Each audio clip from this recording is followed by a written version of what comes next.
is Chase Brown trending up as a player that we're going to see get back to having like consistent, tremendous weekly volume and usage? Yes. As long as Samaje Perine's out. And it sounds like high ankle for him. And sounds not great. Yeah. Yeah, right. And that's not an easy injury to play through and come back from. So for Chase Brown, he's been in like the 45 to 50% route share range throughout the season. Last week, Theo, he was at 86%.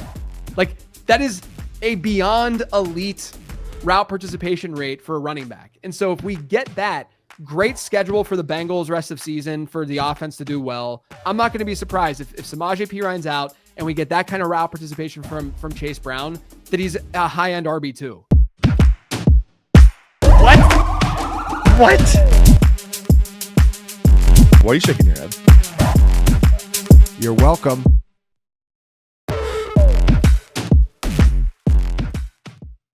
Fantasy Football Daily on the Fantasy Points Podcast Network. I'm Theo Gremminger, joined today by JJ Zachariason. We're talking about players you need to trade for that can help you win your fantasy championship. We're going to talk about a number of players rising up the fantasy ranks and players that could really affect fantasy leagues this season. JJ, we got to dive into it right off the top. I think the story over here on a bunch of my podcasts has ended up being talking about Rico Dowdle. I know you've been talking about him at length. Dowdle now has 3 games with 28 plus PPR points on the season. Very, very significant. I've likened him to this year's version of 2024 second half Josh Jacobs. Scott Barrett is all over Rico Dowdle as well. We're very bullish on him. Where are you at? Do you think that this continues to run pure with Dowdle putting up huge RB1 weeks? Do you have any apprehension about the situation? Your thoughts? Yeah, look, for my sake, my bag's sake, I hope so. Because, there was a trend that I was really in on through some research this offseason where I looked at different subsets of running backs. So early round running backs, middle round running backs, late round running backs, and middle round running backs, which I defined as RB19 to RB42. One of the things that really stood out was that middle round running backs who had poor previous season yards per route run rates, they had a really bad hit rate the following year. And I'm talking like a really bad yards per route run rate, like definitely sub 1. But if it was like sub 0.7, yards per route run, that was a big red flag for that running back. And Chuba Hubbard was well below that mark. He had the worst yards per route run rate of any middle round running back in drafts this year. And it's not so much that I think that Hubbard is a bad early down player. It's more so that when you don't have that piece to your game, whether it be the receiving side or just the efficiency side, it's just another piece of the puzzle telling us that maybe Chuba Hubbard isn't or wasn't as good of a player as some made him out to be, right? And so that story that I told myself is like, okay, but then we have Rico Dowdle who looked good, and then you can buy into him a little bit and say, okay, if we don't like Chuba, then we're going to like Rico a little, a decent bit. But in no way did I ever think that Rico Dowdle in the 3 games where he sees a 60% running back rush share scores at least 28 PPR points in those 3 games, right? Like in no way. But I'm with you. Like what we see right now, Carolina, super run heavy team. Like when adjusted for game situation, right? Like minus 13% in recent weeks, pass rate over expected. They have a good offensive line where they can run block well. And so I think Dowdle's taking advantage of that. And then again, you look at Dave Canales and his history and sort of what he probably generally likes is just the versatility of a player who can play all 3 downs. And Dowdle at least has that as a pass catcher more than Chuba Hubbard did. And so you combine all that. And I'm not surprised that he is getting more work in the offense. Like if you were to tell me at the end of the year that Dowdle would be, at the beginning of the season, at the end of the year, then that Dowdle would be the 1A to Chuba being 1B, I wouldn't be that surprised by that. What I am surprised by is just the dominance. But I think you're right. Like down the stretch, I have him ranked right now as a low end RB1. Like I don't know how you really deny that given his usage and his expected fantasy points that he's seen. And like even last week, depending on the source, his expected fantasy points, like he outpaced it last week. Like he played better than what was expected, but his expected fantasy points was still well over 20 PPR points, so I think that he could easily he is sort of that dude for the second half of the season. Yeah. And I think when you also factor in the history we have now, 3 straight seasons of Dave Canales being this RB whisperer, coaxing like huge ADP production out of like 3 straight backs. It's also the volume we've seen all of these guys handle. Rachaad White in 2023, Chuba Hubbard last year, and now Rico Dowdle this season. I think Dowdle's second half of the year is going to be better than even what we saw from White, and he was like a top 6 scorer at the position. Chuba was like a borderline RB1, RB2 last year. Just sort of, you mentioned low-end RB1, just sort of how aggressively would you be going after him right now? I'll just give you a head-to-head rest of season. Are you offering Kyren Williams plus for Rico Dowdle? Yeah, I mean, my rankings right now, I'm looking over to the side because I have my rankings up, my rest of season rankings up, but Rico, to me, I have ahead of Kyren Williams. So hypothetically, yes, if I had Kyren Williams, I'd have to offer a little bit more to get to Rico. But I don't know if, this is one of those players where it's tough to really read the market, because I feel like if you think about the tiers of different fantasy leagues, you have a very casual league, which will look at production and recency bias a lot. And they'll say, Rico Dowdle is amazing, because he's doing what he's doing right now. And then you get sort of like, it's almost like that one meme where, you have the graph and it starts out and someone's just being like a mouth breather and not very smart. And they're just like, yeah, Rico Dowdle's great. And then you think about it a little bit more and you're like talking yourself out of Rico Dowdle because you know the history of Dowdle and stuff. And then finally you get to like the expert, and the expert's like, Rico Dowdle's great. He has the exact same take as the mouth breather does. And so I kind of feel that way about Dowdle, where like, if you have a moderately competitive league, I bet the Dowdle manager, like you might be able to see them doubt his positioning right now and like what he looks like rest of season and such. But, realistically, like this is going to sound like a back padding moment, but it's not. This is just, I get plenty of stuff wrong too. But like last week was the week to buy Rico Dowdle, or even a couple weeks ago, like whenever Chuba was coming back. Now you're buying him super high because he's coming off a really good game. And so it's tough to, like really be aggressive in doing that. But if you're looking rest of season, I'm definitely Rico over Kyren rest of season, especially with Blake Corum, stealing more and more work from Kyren and not allowing Kyren to have the same kind of ceiling that we've seen in the past. Yeah, I look at players like Kyren Williams. I look at players like Nico Collins. I look at sort of name brand players that we were enthusiastic about heading into the season. There's a lot of, I think fantasy managers in general are getting smarter. There's more good and reputable sources of information out there. Players are more adept to like looking at things like analytics. And I think that like years ago, we might have been able to steal Rico Dowdle in some leagues. I think it's harder now, but I do think there's something to be said with, there's going to be managers who say, oh, this is Rico Dowdle. The floor could fall out from under him any week here. I want to cash in. So I do think it's worth buying high here.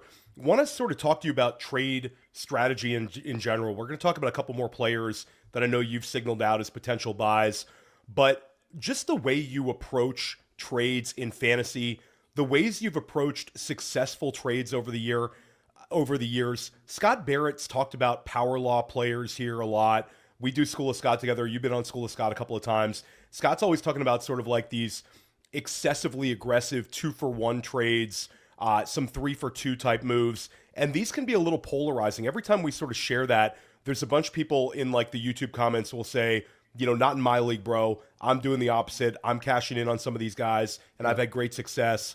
Where are you at with this approach? Are you a take the value of the package, or are you looking to consolidate as much as possible? And maybe any other trade tips you want to give fantasy managers for executing a trade now with a few weeks to go till the trade deadline in most fantasy leagues? I'm trying to consolidate as much as I possibly can. I mean, honestly, and you can't just blanket this, right, and just say like no matter what, but a 2-for-1 trade, 95% or more of the time I'm taking the one, right? And the logic around this is, when you're doing that trade, you have to think about what's out there on the waiver wire and how replaceable is that player that you're giving up. Especially if you're able to do a 2-for-1 and one of the players is on your bench, then it's a very easy, you're upgrading your starting lineup. And to me, while you draft in your actual, in August or whenever you're drafting, when you draft, of course, you want to get as many bench assets as you can that are going to hit and gain value, right? But once the season starts, you're trying to maximize your starting lineup as much as possible. Early on in the season, we have way less information than we do now. Right now, we have a general idea of of the veterans in the league, the guys who have kind of been around and we know what they're about, we know which ones have hit, which ones haven't, which ones have question marks. You just mentioned Kyren Williams and Nico Collins. Like, we have data now as to how the Rams backfield is being split. We have data now as to how bad that offensive line in Houston actually is. And so because we have that information, we early on in the season, we're looking at flyers and we're trying to find players that can maybe break out that are sitting on our bench. We don't need to worry about that nearly as much anymore. Our outlook and strategy with our fantasy teams is now about, okay, where are you at in the standings? Are you 3-6? Are you 6-3? Are you, 8-1, whatever you are?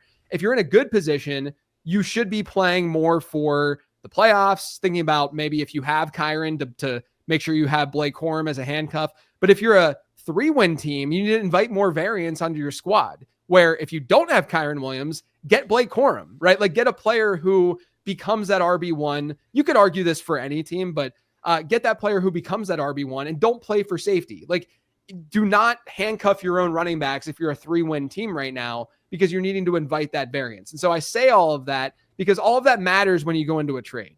Now, when I go in and I trade, I'm looking at teams right now that are in sort of a vulnerable position. They're lower in the standings and they're going to be more willing to probably get a deal done because they need to do something with their team.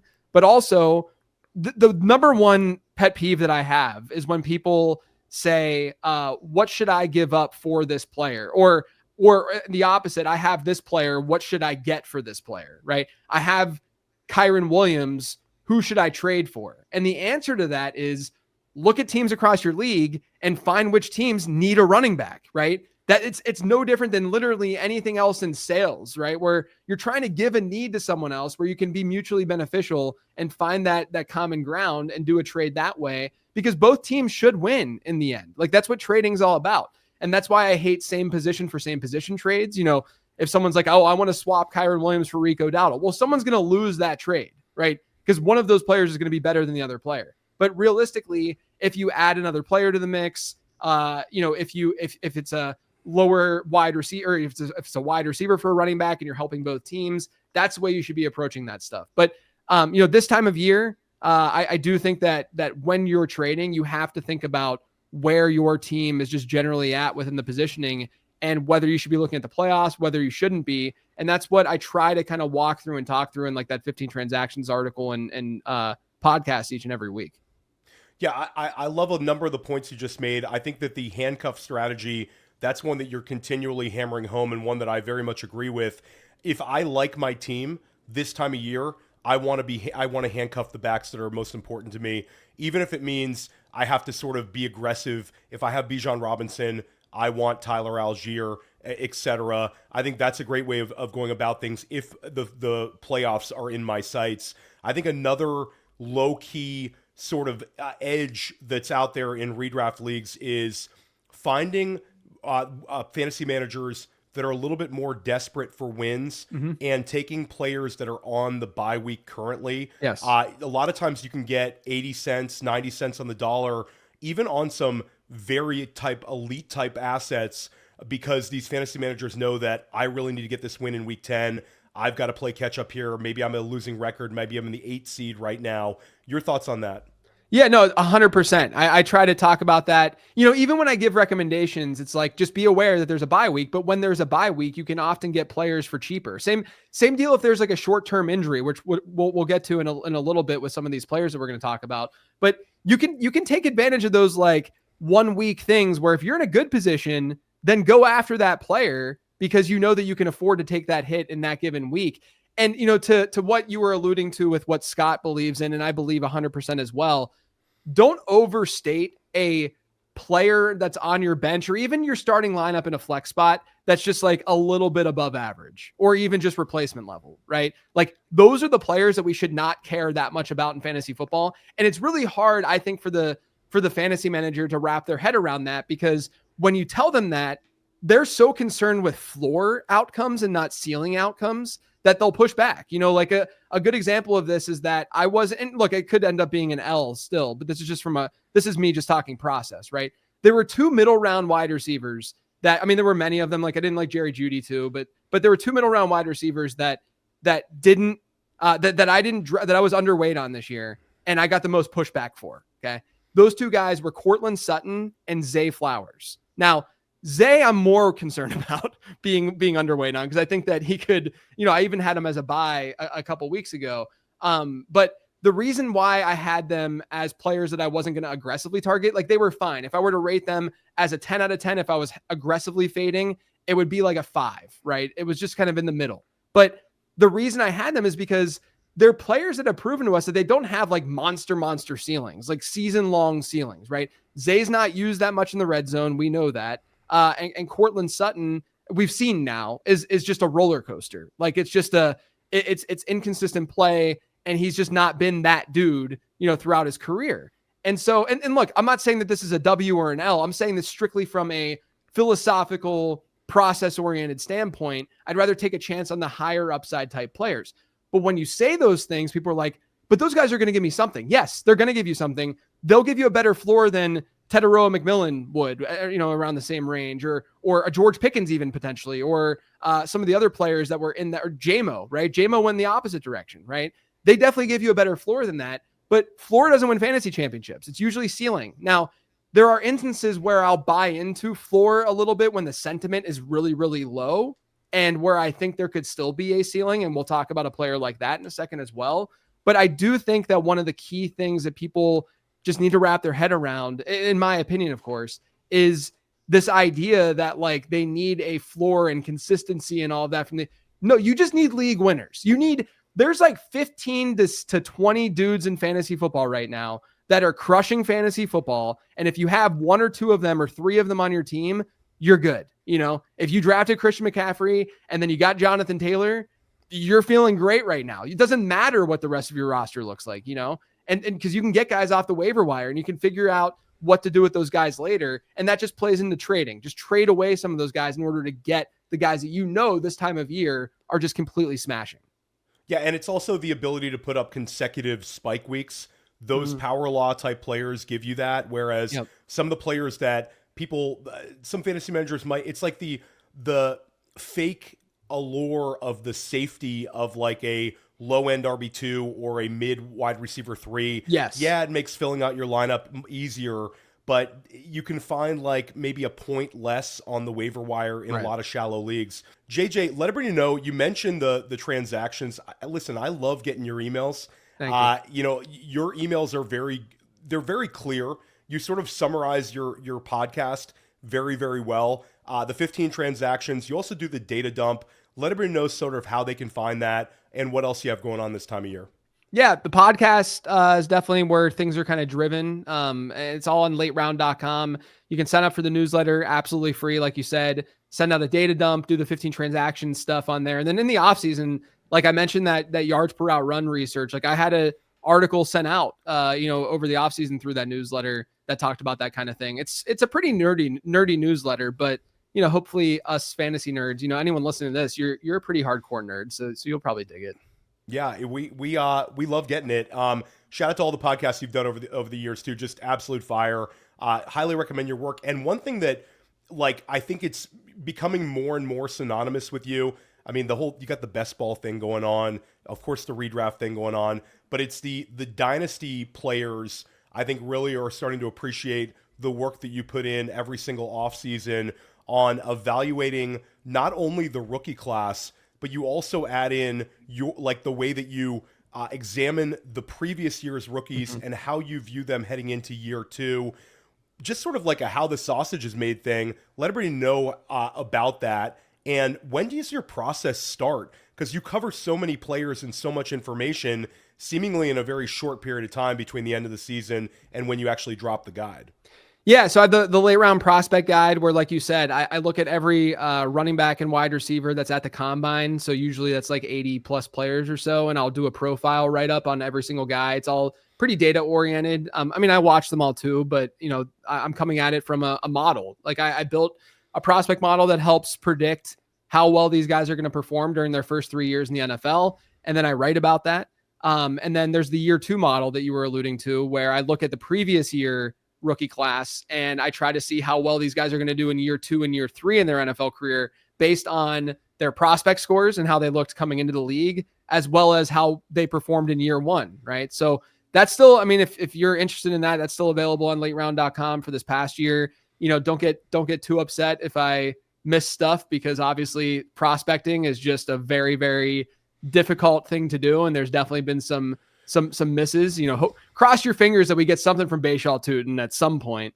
But yeah, I mean, it's a really fun thing for that I've been able to like do over the last, handful of years, especially since going out on my own with late round fantasy football over the last 4 years. It's just been, like the prospecting stuff has become sort of like a central part of what I offer. Yeah, and a lot of listeners to Dynasty Life have heard you talk about the prospects on there. I'm sure we'll do that again this spring.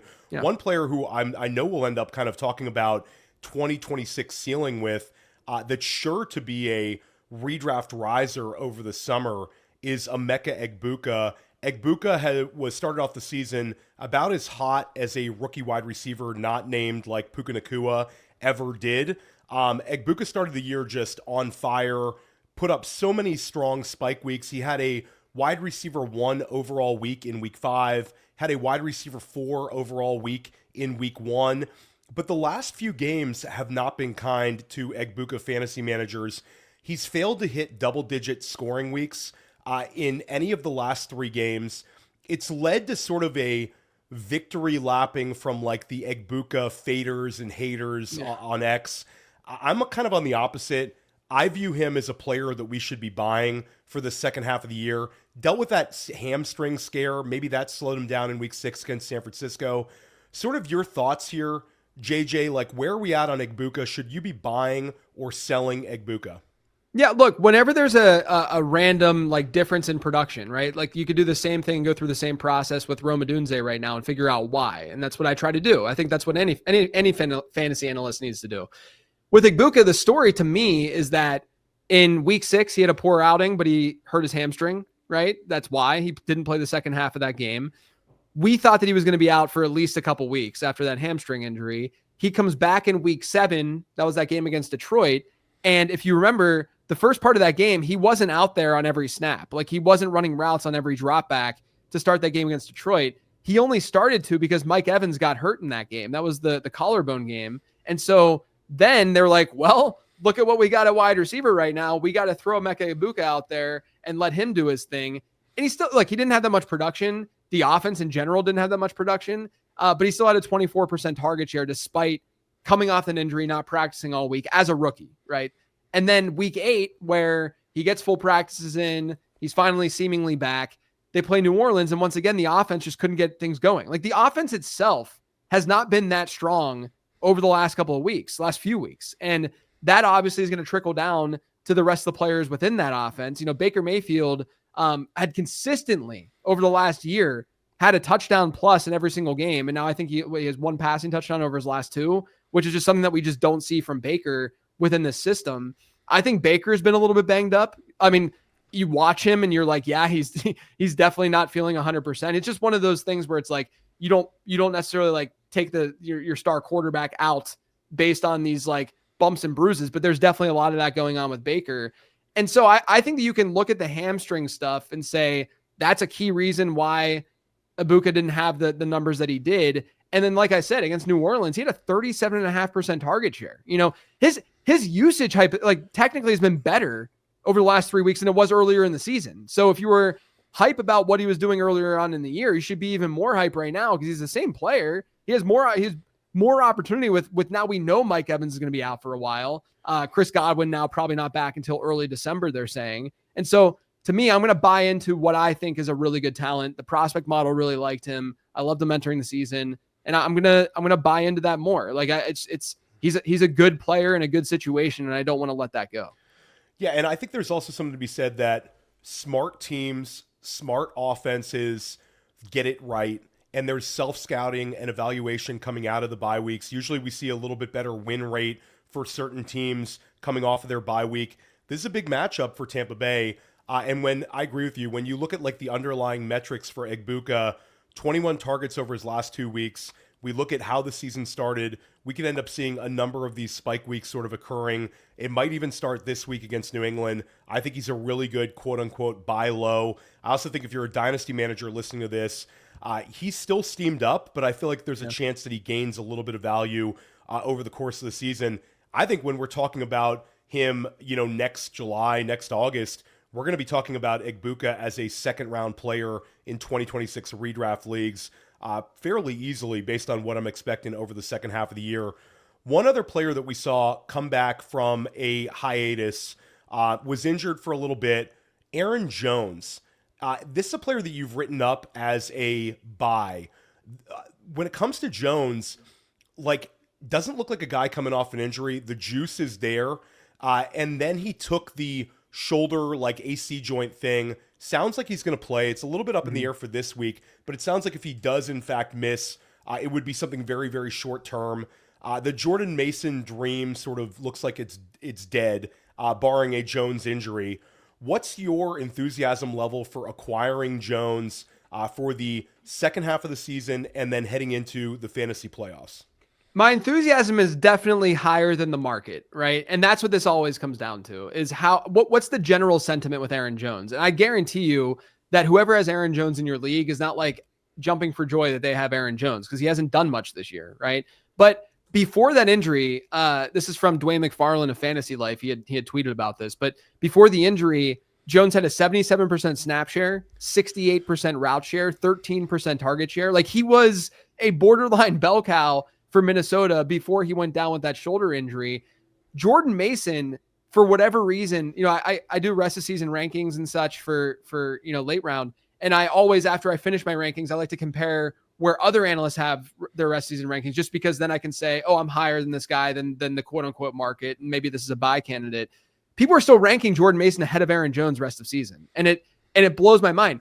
Jordan Mason in games with Aaron Jones this year, 5.2 PPR points per game. He's been completely worthless. He had his best game has been 8.5 PPR points because Aaron Jones is the pass catcher in that offense. And so because the sentiment is the way that it is with that Minnesota backfield, and by that I'm saying I don't think many people care for the backfield. I don't think that they care for Aaron Jones. There's a chance that people still think that Jordan Mason's a better fantasy asset than Aaron Jones is, even though Aaron Jones is the clear pass catcher, and that's going to be way more valuable for fantasy purposes. Because sentiment is so low, I look at the Vikings rest of season schedule. Baltimore, decent matchup. They could be in a negative game script. And if Aaron Jones plays, he's going to be on the field a lot, right? Chicago next week, great matchup. Green Bay and Seattle, okay, not great. But then they get Washington, Dallas, the Giants, and then the Lions to finish off the season. So you get a 3-week stretch in there with the Commanders, Cowboys, Giants. Hard to find a better 3-week stretch than that. There's going to be some usable games, I think, for Aaron Jones rest of season, especially if you're in a PPR format, because not only could they hit some negative game scripts and some really, fast-paced and high-scoring games, but also, and that's going to allow him to be on the field. There's just some good, Chicago and New York, the Giants. I mean, those are some of the two best matchups you can find for running backs in general. So I think that because the sentiment is what it is, I'm gonna buy into that and lean into that. Do I think he's gonna be an RB1? No. This is one of those instances, like we said earlier, there's only 15, 20 players in fantasy that are going to be massive needle movers. Not every transaction you make can just involve one of those guys. And this is one of those instances where, you're just trying to get a small win to help your fantasy team. Maybe if your RB2 spot's pretty weak. Yeah. And I think when you look at Aaron Jones, you've got the fact that he scored 11.8 points in week 9. And maybe people just looking at the total points scored are going to say, this is an expendable type guy. But I think if you look at sort of the discrepancy between him and Mason in week 9, you factor in what JJ talked about with the playoff schedule. And then just the fact that he's going to get those high value touches on top of the carries he's going to get, the potential with him as a pass catcher out of the backfield, I'm with it. I think Aaron Jones is a good buy low right now, pretty much in all formats. One other player who's also sort of very under the radar here, and this is a pretty cheap player to buy right now, and you listed as a caveat, this is not a player you think is going to be a league-altering one, but a player who could give you some running back to utility, and that's Woody Marks. Yeah, look, I think that there was sort of sometimes in fantasy, we get these really high expectations after something happens. You had that Tennessee game with Woody Marks, and then all of a sudden everyone's he could be a high-end RB2, maybe even a low-end RB1. Maybe he's the league-winning running back this year. And while I understand that sentiment and I understand thinking that way, and there's obviously always going to be something like that in a player's range of outcomes when they have a game like that.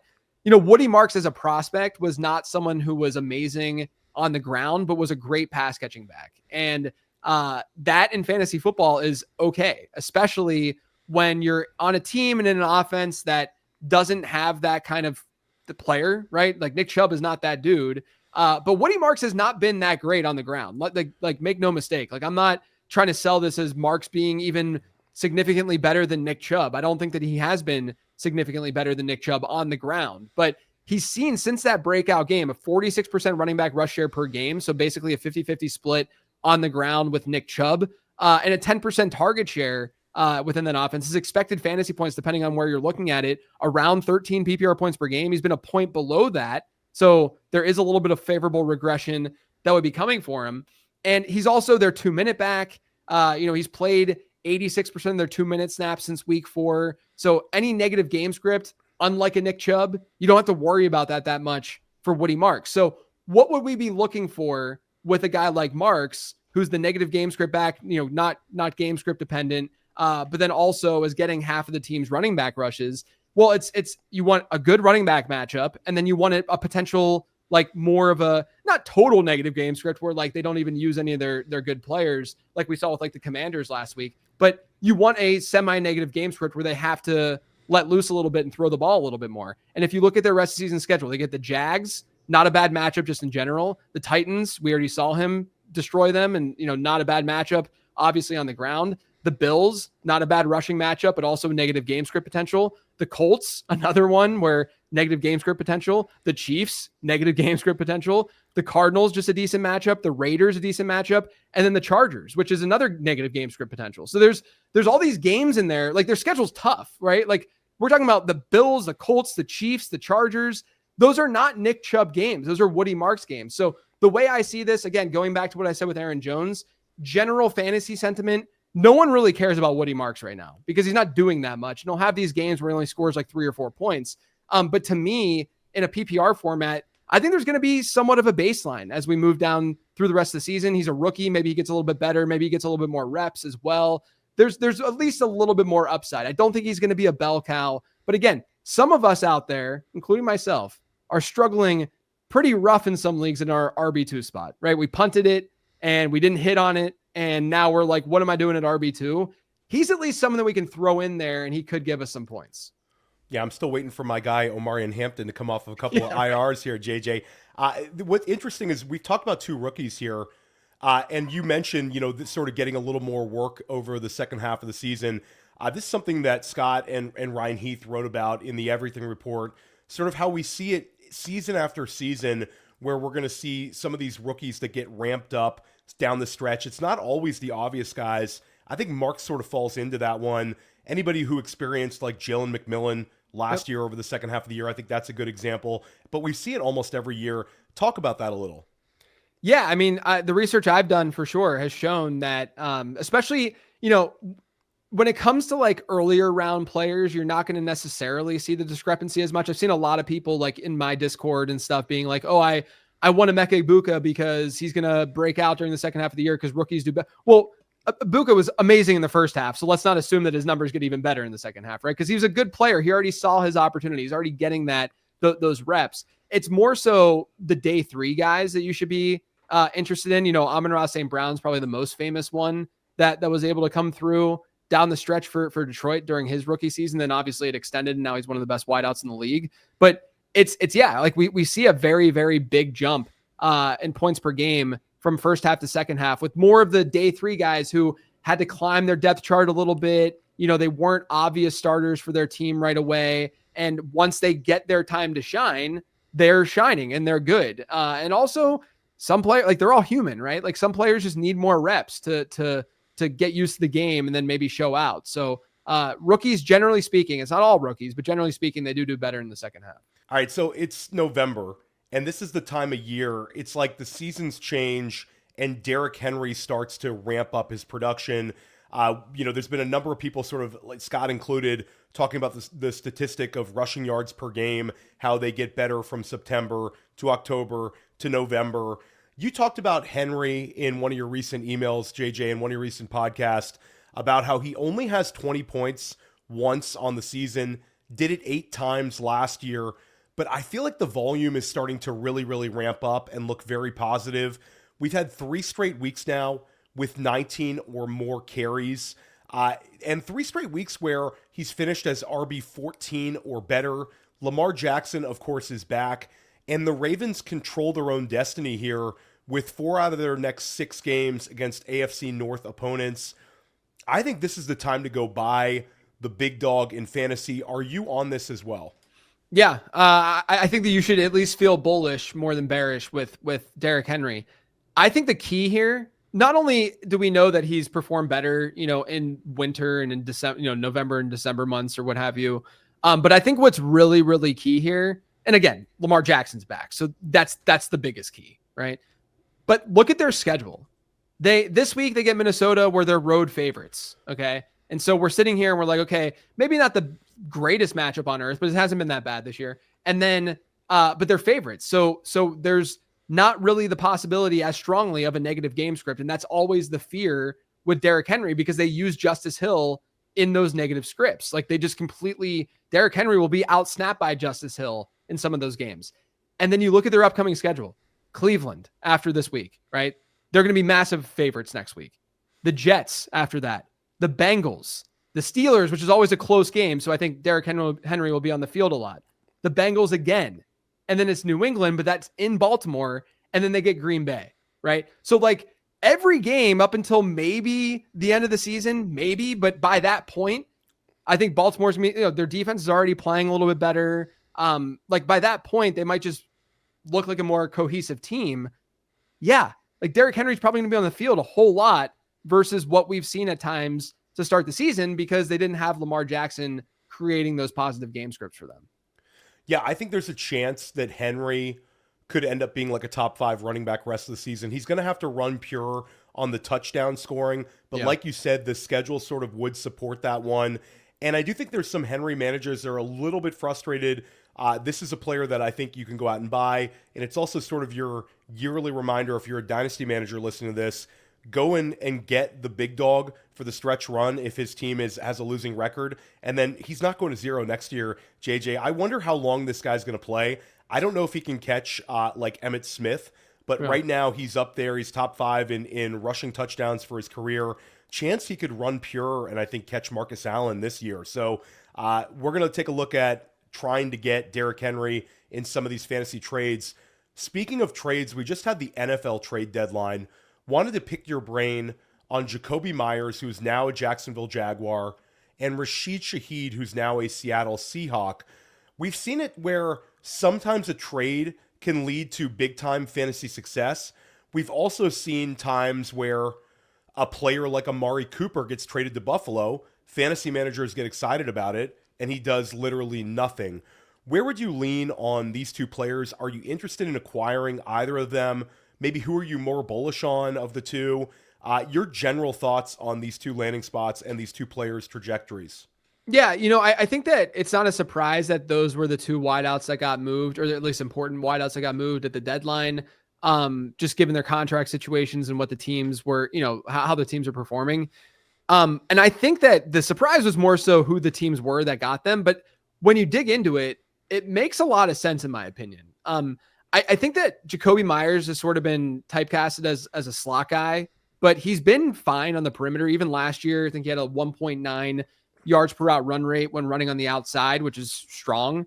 And there were times too in Vegas where he wasn't a primary slot guy, like when they were in 11 personnel and such. I know that he plays that role more this year. He has been playing that role more this year, but that's not been necessarily only Jakobi Meyers' game. And so what Meyers does for Jacksonville is it just gives them more versatility. You have Brian Thomas, who's already banged up. He's out this week. And then Parker Washington, Parker Washington has played in the slot, had a 50% or better slot share in 2 games this year. And in both those games, he had like a 27 and 28% target share. So this offense, as we know from last year with Chris Godwin, with Liam Cohen, this offense loves to look at the middle of the field and loves to get the ball out quick and let that get scheme guys open and work that slot. And so what I think they're doing here is they're saying, we don't mind Parker Washington and he can play that role, but we want versatility at the line because guys aren't, when we say slot and not slot, it doesn't mean 100% in the slot and 100% on the perimeter.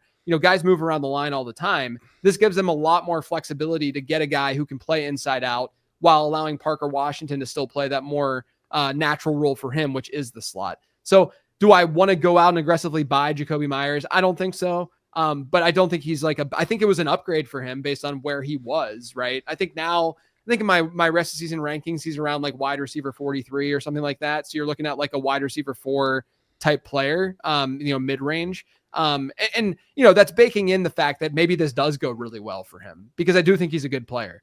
Now, Rashid Shaheed, the pairing is just chef's kiss, right? You get Sam Darnold has the highest average depth of target in football.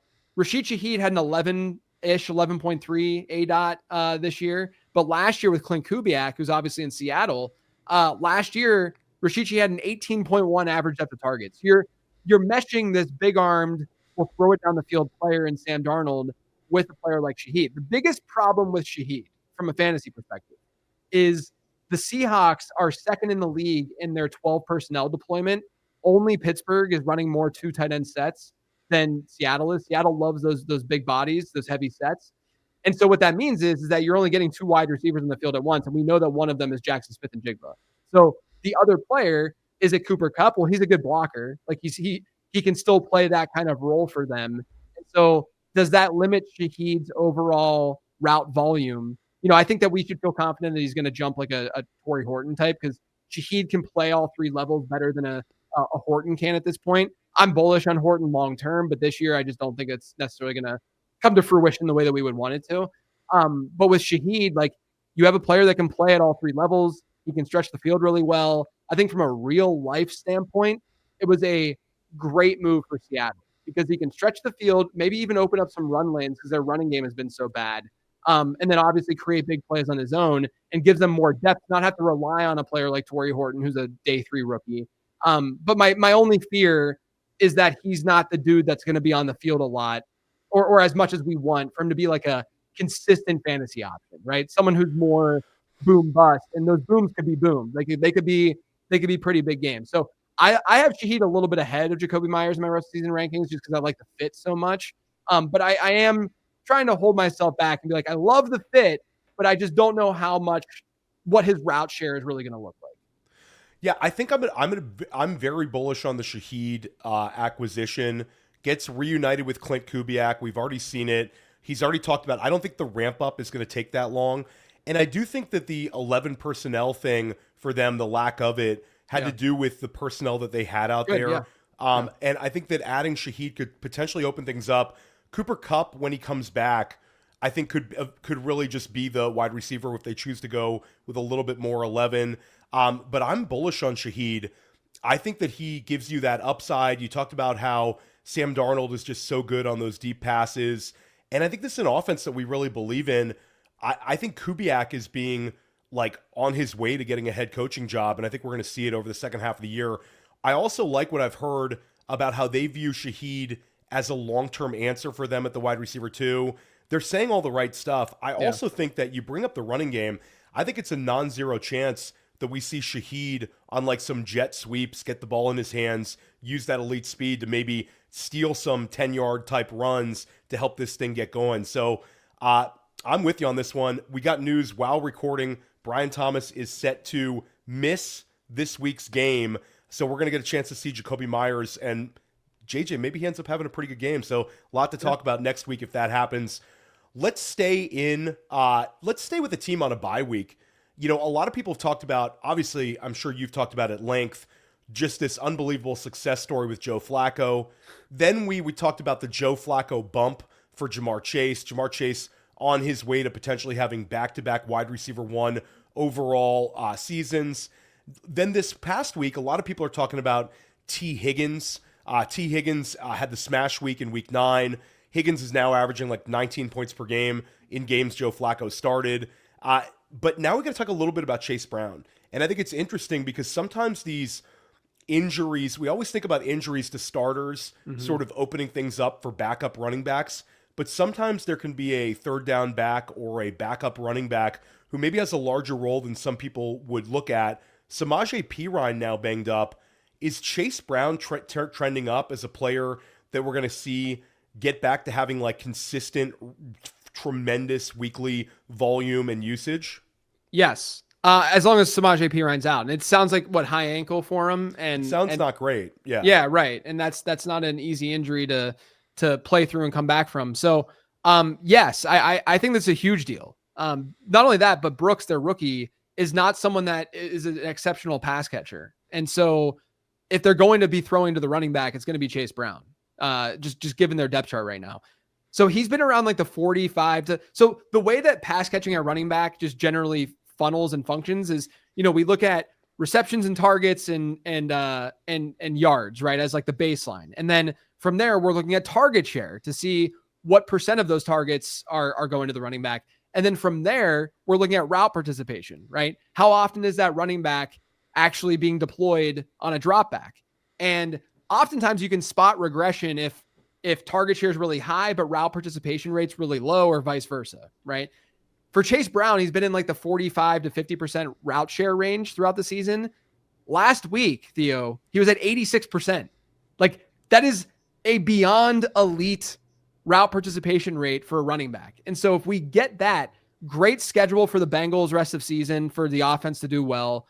If we get that kind of route share week in and week out, I'm not going to be surprised. And this might sound like a hot take, but from like a PPR standpoint, I'm not going to be surprised if Samaje Perine's out and we get that kind of route participation from Chase Brown, that he's a high-end RB2 in fantasy, given the schedule, given the way that the offense has functioned with Flacco, and given that route participation rate, because those peripherals just lead to amazing fantasy numbers no matter how bad that offensive line is.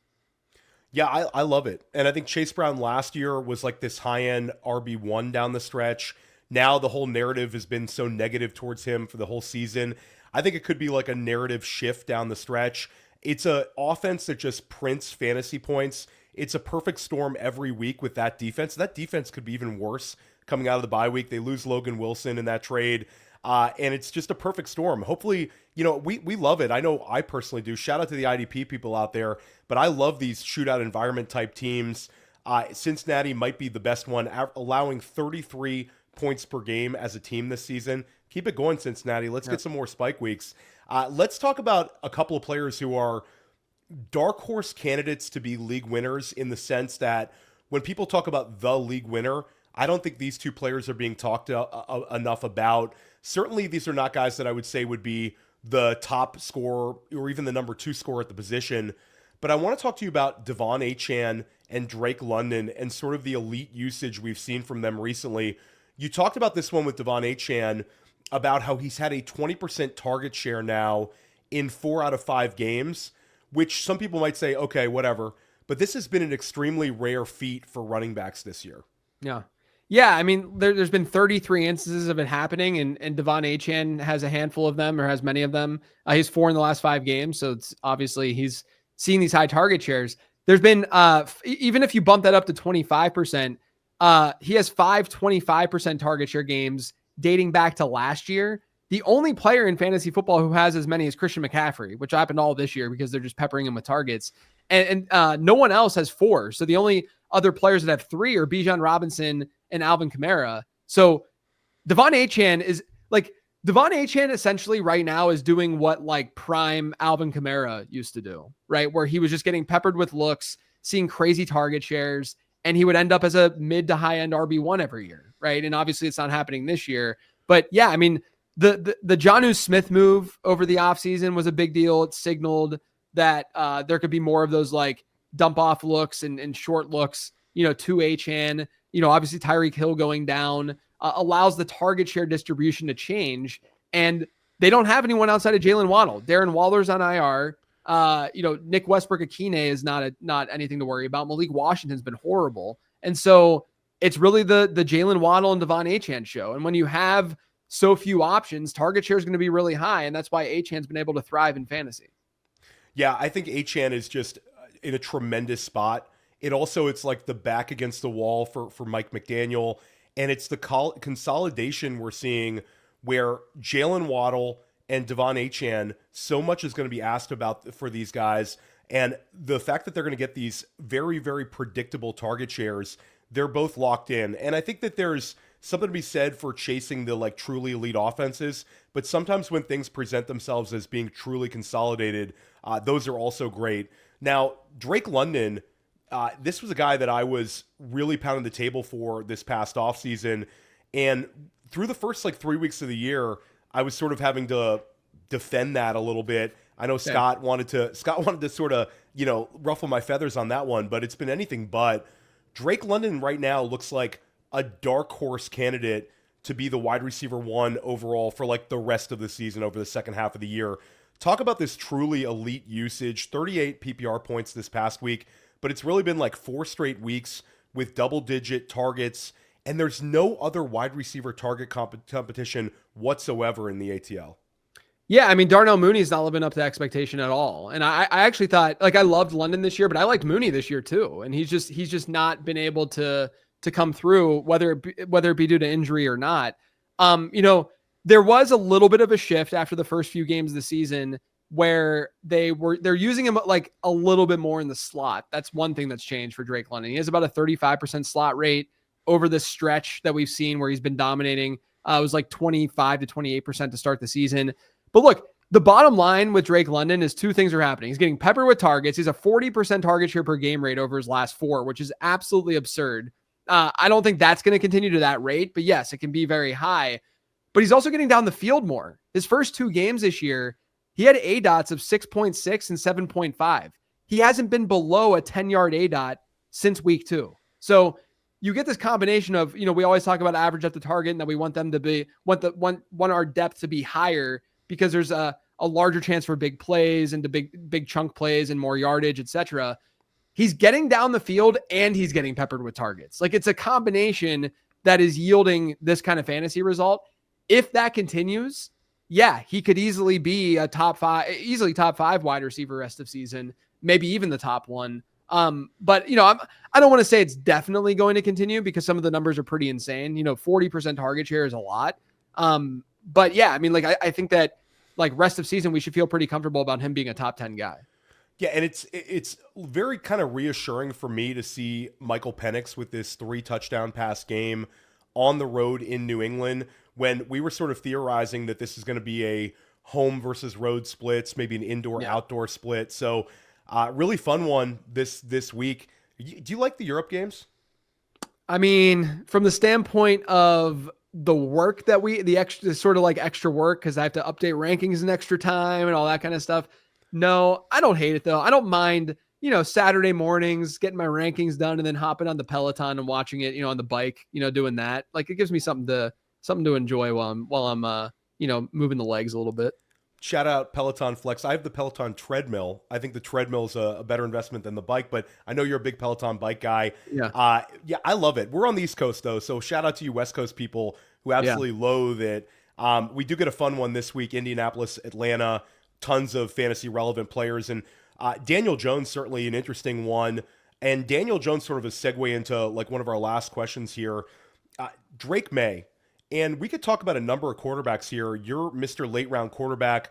You've sort of shifted your general approach to it with the way that the rushing quarterbacks have been valued in the market. You've talked about that a lot in the offseason. But this year we've seen a number of these QB2s who are producing at a very high rate. Justin Herbert, Daniel Jones, certainly the cheapest of them. And then Drake Maye, who didn't always get drafted as a QB2, but it was like that gray area of guys that were the low-end QB1s and the high-end QB2s. So some drafts you'd see Drake Maye go off the board as like the QB10. Some drafts he'd be like the QB15. Drake Maye looks unbelievable. Curious your thoughts on him. And for the Dynasty listeners out there, is there an argument by the end of the season, if Drake Maye can continue this level of production, that he should be the QB1 overall, and your outlook for him in redraft over the rest of the season? I think there's an argument that he could be. I would have a hard time probably just assuming that the 2 other guys, Josh Allen and Lamar Jackson, keep it up. I'd have a hard time putting Maye ahead unless Maye just completely smashes, the rest of the season. But I mean, I have him right now as QB3 in Dynasty. I think he's I think he's right after those two. Part of that is Jaden Daniels' injury, right? It's a lot easier to make that claim now after the Daniels stuff happened. But yeah, man, I mean, I think the one thing that is also kind of underrated about what's going on with Maye is that the supporting cast is just fine. It's not like he's doing this with Jamar Chase and T. Higgins and Jordan Addison and Justin Jefferson and TJ Hawkinson. I mean, Hunter Henry's above average tight end. Stephon Diggs is over 30 and is good. I still think that he's got some in him, but he's not a clear alpha. He's made Kayshon Boutte super relevant because his deep ball's been so strong. We'll see what they have in, Kyle Williams potentially this weekend, which I'm a little bit excited about, but it's not like he's had these like amazing weapons and this amazing offensive line playing in front of him. And that to me is what's most impressive about what Drake Maye is doing. The rushing production's there, which we need for them to be like high end, dynasty QB1s. So yeah, I mean, like he was my go-to guy this year, like most people, most analysts and stuff. Like he was my go-to later round quarterback. Got him a lot because it's when stuff like this happens, it's pretty easy to latch onto a quarterback and say, okay, you're going to run the ball and you were pretty good last year. And there were numbers that suggest that you're a good player and you're a second year guy and we should buy into second year players in fantasy. So let's do this. And, he's obviously just balled out. And I think he deserves to be, in that top 3 discussion right now in Dynasty. Yeah, I'm there. I think he's my QB3. I think that we sometimes try to like push guys way ahead. Certainly we did that with Jaden Daniels last year. CJ Stroud was sort of the egregious one there. A couple years ago, people were really pushing him up. But Drake Maye, when you factor in the youth, and I've made that same argument, like if we went down the line in the league and removed the quarterback and just looked at skill position talent at tight end and wide receiver, we'd have New England pretty low. And the one player that I know I was super excited about this past offseason, TreVeyon Henderson, has had like one decent game so far. So, hey, maybe Henderson can get it going over the second half of the season. But Drake Maye is going to put up the numbers. Where are you at on Henderson this week, JJ? Oh my gosh, this has been the bane of my existence. I did the Fantasy Footballers MVP show this year, and I was down to 3 players. And I say this, I was even talking to my COO, David Kitchen. I'm like, I'm down to 3 guys: Emeka Egbuka, Drake Maye, and TreVeyon Henderson. Guess which one I picked for the MVP show? It was TreVeyon. So I was high on TreVeyon. I think I got a little bit too. I inflated his ability a little bit too much, in August and stuff, and it just caught me at the wrong time. Whenever I called him out as the fantasy MVP this year. I think a couple things are happening though. I think that on one end, TreVeyon's not playing as well as I thought he would be, play and perform. But on the other end, New England has used him incorrectly for most of the season, where his game is getting him in space, let him be a good pass catcher, and let him do work after the catch. And we saw that last week a little bit. He had a 21% target share. He made some good plays, but there have been many games this year where they just continuously run him up the gut between the tackles. That's not his game. Go look at what he did in college. He always had a backfield, he was always in a tandem.